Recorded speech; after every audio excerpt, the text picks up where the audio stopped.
I am utterly speechless right now. Sweet Baby Inc. has done one of the most disgusting acts I've ever seen from a consulting firm that is supposed to be about diversity and caring about everybody as human beings, right? They claim to be the tolerant people. They're all for spreading the love and joy, but that's unless you go against their woke message, right? If you push against the grain, if you call them out on all their weird DE&I injection in video games, they will find every which way to try to counsel you. While Chris Kindred, if you might have remembered when Sweet Baby Inc. Detected came out, which was a Steam curator list showing all the games that Sweet Baby Inc. was involved in, injecting their weird woke narratives, their woke agendas, whether it's LGBTQ stuff, whether it's making sure there's no straight white males in any of their video games.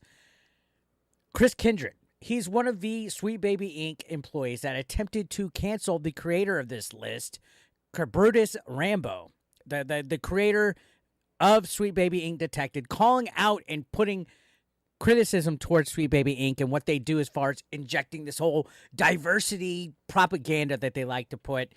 Kindred was one of the guys calling to action to cancel them. He put a tweet out basically saying that Sweet Baby Inc. Detected was a harassment group and that it's led by KabrutusRambo and that they're trying to be slick to not get reported, to just basically report them until they get censored, right? He was a fan of censoring free speech. We have every which way and right to be informed of games that are injecting DEI. Not everybody has to like it, Chris Kindred.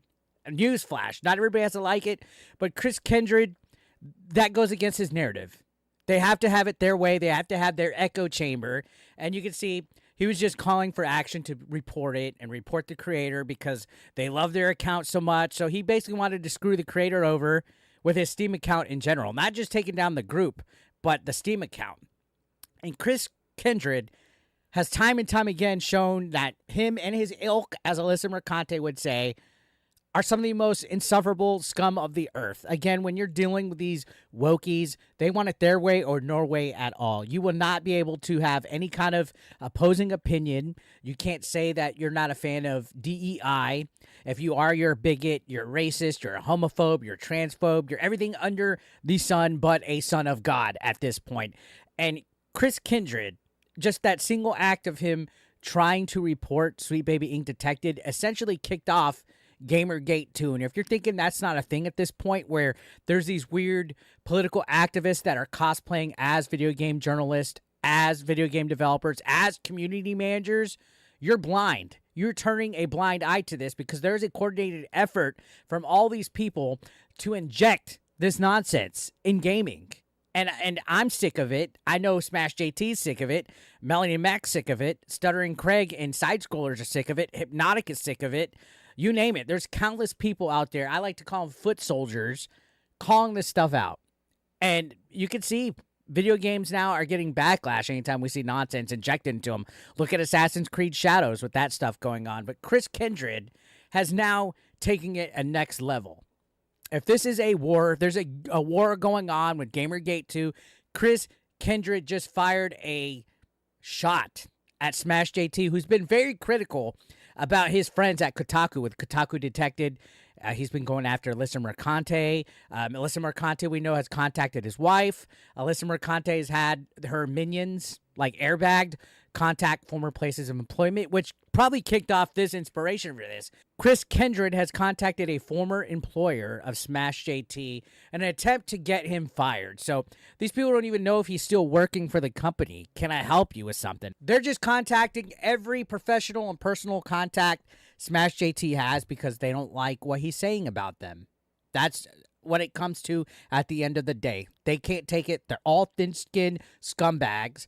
And yeah, Smash JT made a video. In the video, he says that Chris Kindred called saying that they were being harassed by Smash JT and that they started a website collecting a non-white audience, which is basically Kotaku Detected. If you actually look at it, it's disprovable. If you go to his website and you look at the thing, there's nothing illegal here. And Smash says it in his own words, too. There's nothing illegal about having this website where you're listing individuals are involved as journalists. Journalists are not immune to criticism, ladies and gentlemen. How come they can have free speech but nobody else can? That's kind of weird how it works, especially with wokies. How come these political activists that cosplay as journalists can write and say whatever they want as long as it fits within their narrative? But if you go against the grain, you're a problem.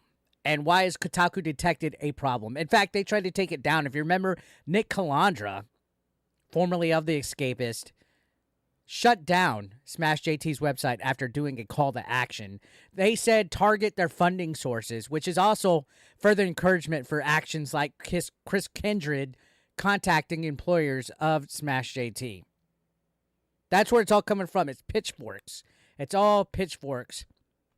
Nothing on Kotaku detected isn't public information. It's not like there's private info. It's not like there's addresses. It's not like there's private emails, phone numbers. It's all readily available on all these individuals' own websites, social media. If you go to any kind of editorial that they've written, you click their profile, you will see contact information. In fact, a lot of that is omitted from Kotaku Detected. Smash has kept it pretty professional, but these people hate it. They absolutely hate that they are being labeled as something.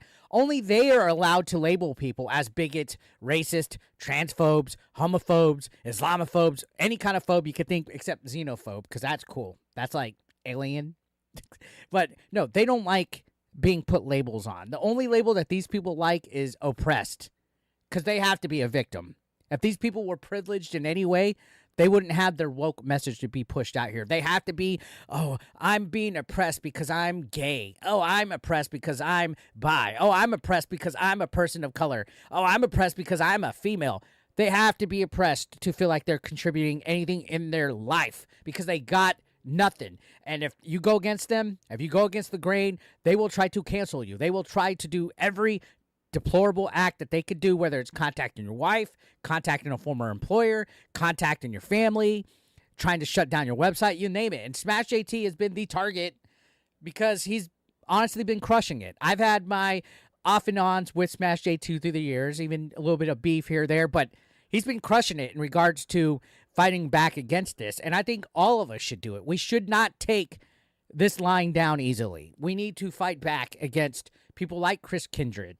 And, you know, Smash went on to continue in his video saying that he hadn't worked at this company in 3 freaking years and that they contacted and that they have busy professional jobs, that they're busy, and that why didn't Kindred think that he was going to get away with this? That did he not think that they were going to contact Smash about it and talk about it and that he would get back to him? And in fact, they used the same phone number that he has listed on his website. So even though they might have thought it was an anonymous thing that they were doing, it wasn't. They were tipped off very easy. They found out what was going on, and this is kind of a bad look if you think about it. And I hope Sweet Baby Inc., even though I know they're probably not going to do it, hope they handle this situation and cut loose with Kindred. But we all know they're not going to, because even Kotaku wouldn't get rid of Mercante. So, yeah, Smash goes on to say, I don't know what you're thinking and why you thought this was a good idea, but this is going to come back full force on you. You are the bad guy in this situation. You don't do stuff like this. I don't know how else to tell you this. And he's right. You don't do things like this. This is another example of professional boundaries being broken by people that are calling themselves journalists. They know that there's a certain etiquette that journalists are supposed to do, and they go above and beyond to do everything but the right thing when it comes to reporting, writing articles, everything. They will do everything in their power to be the scummiest people out there.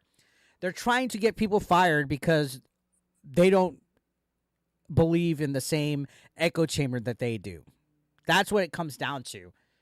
That's how these people act. They don't like it that we hate or don't support their political narratives, right? And you got to remember people like Nick Calandra, Airbagged, Alyssa Mercante, Chris Kindred, Jessica Cogswell, everybody at Kotaku, you name it, they all think like this. There's no happy medium. There's no trying to talk to them. I've seen people say, oh, I tried to hold a convo with Alyssa Mercante on Twitter. There's no fucking talking to them. They're all a bunch of chicken shit cowards. And you think about it, they're super triggered over a list. Super triggered over a list. But if it was the other way around, and it was labeling bigots and racists, they would be all for it. But yeah, Nick Calandra was the one encouraging people to take away funding sources, to take down websites. Scum of the earth. I think Nick Calandra got away with that. I don't think he got enough backlash that he should have. He kind of shut down Smash's website, was talked about for a couple days and forgotten about.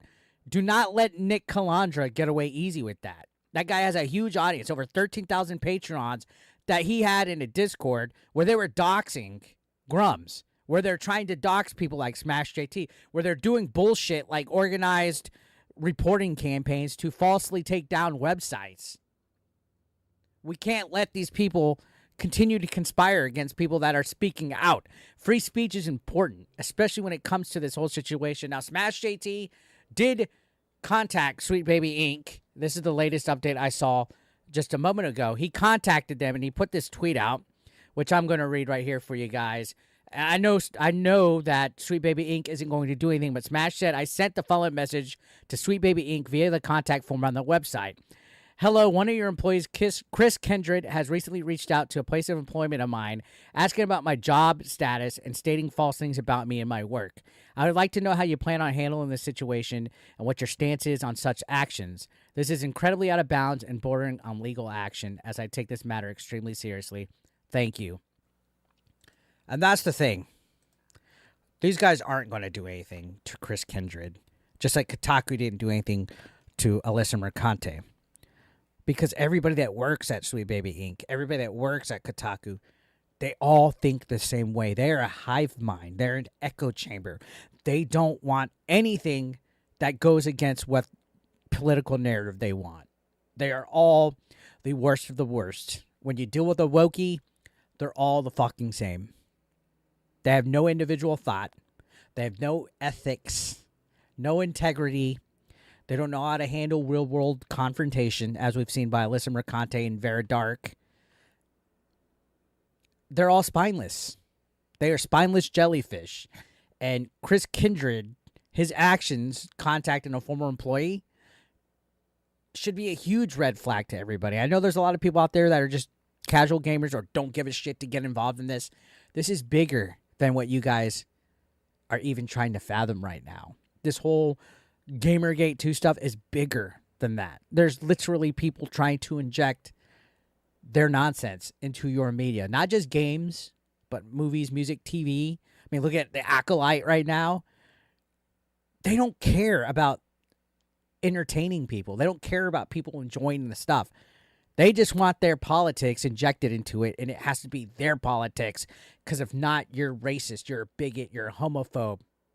We can't just have good stories, good games, good gameplay mechanics. We have to have community managers that are nuts. We have to have journalists that are nuts. And it's ridiculous. I'm getting fucking tired of it. And seeing Chris Kindred break personal boundaries again, trying to get somebody canceled, enough is a fucking enough. I'm ramping it up. So if you guys are brand new, if this is your first time watching this, make sure you subscribe because we're going to get this thing going. I don't care if it's me, Smash, Hypnotic, Melanie Mac, whoever, we are going to be calling this shit out, and you cannot silence us. Try it.